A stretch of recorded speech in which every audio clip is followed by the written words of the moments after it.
All right, we've got the 131 cylinders and heads back from the machine shop, which is grouse. So I'm going to give them a warm, soapy bath, clean everything up, give all the surfaces a quick scrub down. With these ones, we've taken 10 thousandths off the base. So we're going to get that deck height set up a little bit better than what it was prior. So we'll run through all those pre-checks now. There's obviously pre-checks to go on with this. It does take time. It is set up. You've got to be liable to make sure this shit's right. So we'll get into it. We end up knocking off 15 off the heads. So to get our CCP where we want it with this camshaft for the IVC and everything else with the head gasket, the yada, yada, yada, we have got a compression ratio we're working with, which is good. So yeah, we'll get these on the go, slot these on, do a deck height check again, just pre-check, and then we'll fabricate the rest of things moving forward and get this bike together. Got some really Mickey Mouse SNS roller rockers to go on it.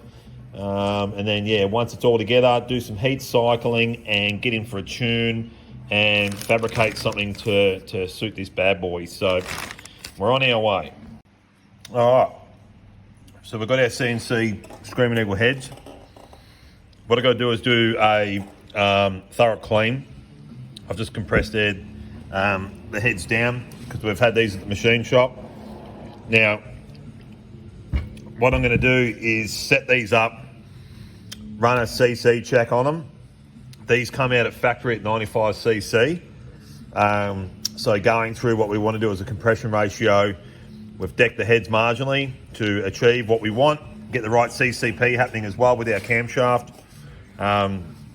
So yeah, we'll go through this now, clean up, assemble, check CC, thorough clean, like I can't say it enough. And then we'll do a deck height check. We'll do a piston to valve clearance check, just to make sure. Then obviously we can understand where we're at on those clearances, write it all down. The customer can know. And then obviously with any of these builds, if we want to go into a similar combination, we can then refer back to our data. So yeah, we'll keep going. All right, so we've removed some things out of the old head.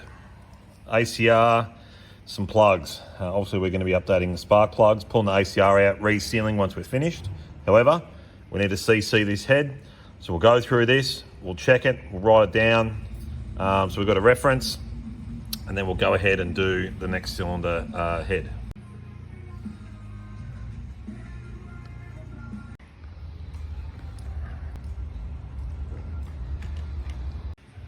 I'll go through a bit more of the literature on doing these builds. People don't really comprehend what goes into it. Dry assembly, machine work, dry assembly, measurements, tear down, clean, put together, pre-check again. Like, there's ways that things have to work. When you have generic kits, we can understand that they're fabricated in a way where there's excessive clearance in areas, but when we're bringing tolerances inbound to create, one, more cylinder pressure, two, obviously with that cylinder pressure working with the camshaft, the lift, the duration, and then going through CCing your heads, working with barrel deck heights, working with aftermarket pistons, upgrading these things, more bang for buck. There is a lot of time in it. Now, I know that people don't understand this, but there is a lot that goes on when it comes to doing builds. The way you've got to implement and structure what you want as a combination, every pre-check, every measurement is absolutely critical, crucial. It's not just a slap together job and we're done. Like, going through this, checking a deck height with clearances and knowing what your clearances need to be to achieve successes of what. You can't just, there is so much time in this. It has to be right, because when you're going with bigger cube, bigger lift cams, more comp, more power, more torque, all these things, everything has to marry up to the combination. So just realise that when you're getting an engine done, that all these pre-checks, I even checked the casings naked, obviously just nothing internal, put them together to understand, hey, how are we going from case to case on alignment? Are they out? Do we need machine work? If we had to put these together dry and obviously have the cylinder studs out and do machine work to bring things back to a zero deck, so to speak, in alignment, we've got to do it. So when it comes to with kits and everything, you know, from Harley, if they do it in-house, fair enough. They know all this stuff. It's no problem. They're fabricated where no machining's needed. It's just a warranty thing. You get, what you pay for whatever. But when it comes to this, there is more time, more cleaning, a lot more going on, pre-checks. Everything's got to be done right. If I was not to do this and slam it together and hope for the best, mate, you're hoping for the best. So just realise when you're going to get an engine done, it's got to be fabricated and engineered in a way where everything meets crucial points and factors of clearancing, checks, performance when it comes to your cylinder pressure to work with a camshaft, with IVC, all this shit. There's heaps that goes on. I'll keep motoring on. Alright, just quickly leak down at the valve seat. We'll go through a check on the front cylinder for piston to valve clearance. I've got solid lifters here somewhere that I've actually made up, but I'll let these just preload into the actual lifter itself and go again. So we've got some putty in the valve reliefs. We'll turn it over, check everything. Obviously just make sure what we've done with machine work is acquiring to what we're trying to achieve here. Happy days, game on. All right, so we're going to do a piston to valve check.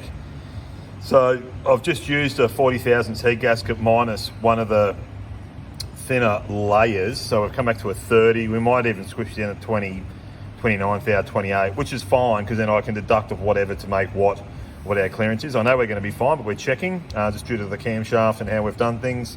So we'll keep going, get a cylinder head on and turn it over, push rods, and then, yeah, obviously get going again.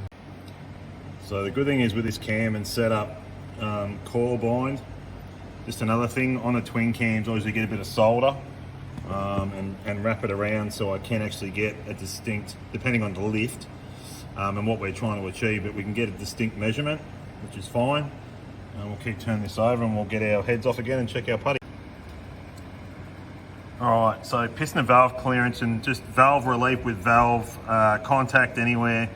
We've got plenty of margin available. Now, obviously as a pre-check, with this combination being custom to what it is, we need to know. Now, to move forward on anything, if there was to be a higher comp piston combination, we've got guidance. We'd still check, but we've got guidance. It's just to know as a rule of thumb, because these things get revved up, they get used, they're decent builds, we've got to know. So game on to the next piece.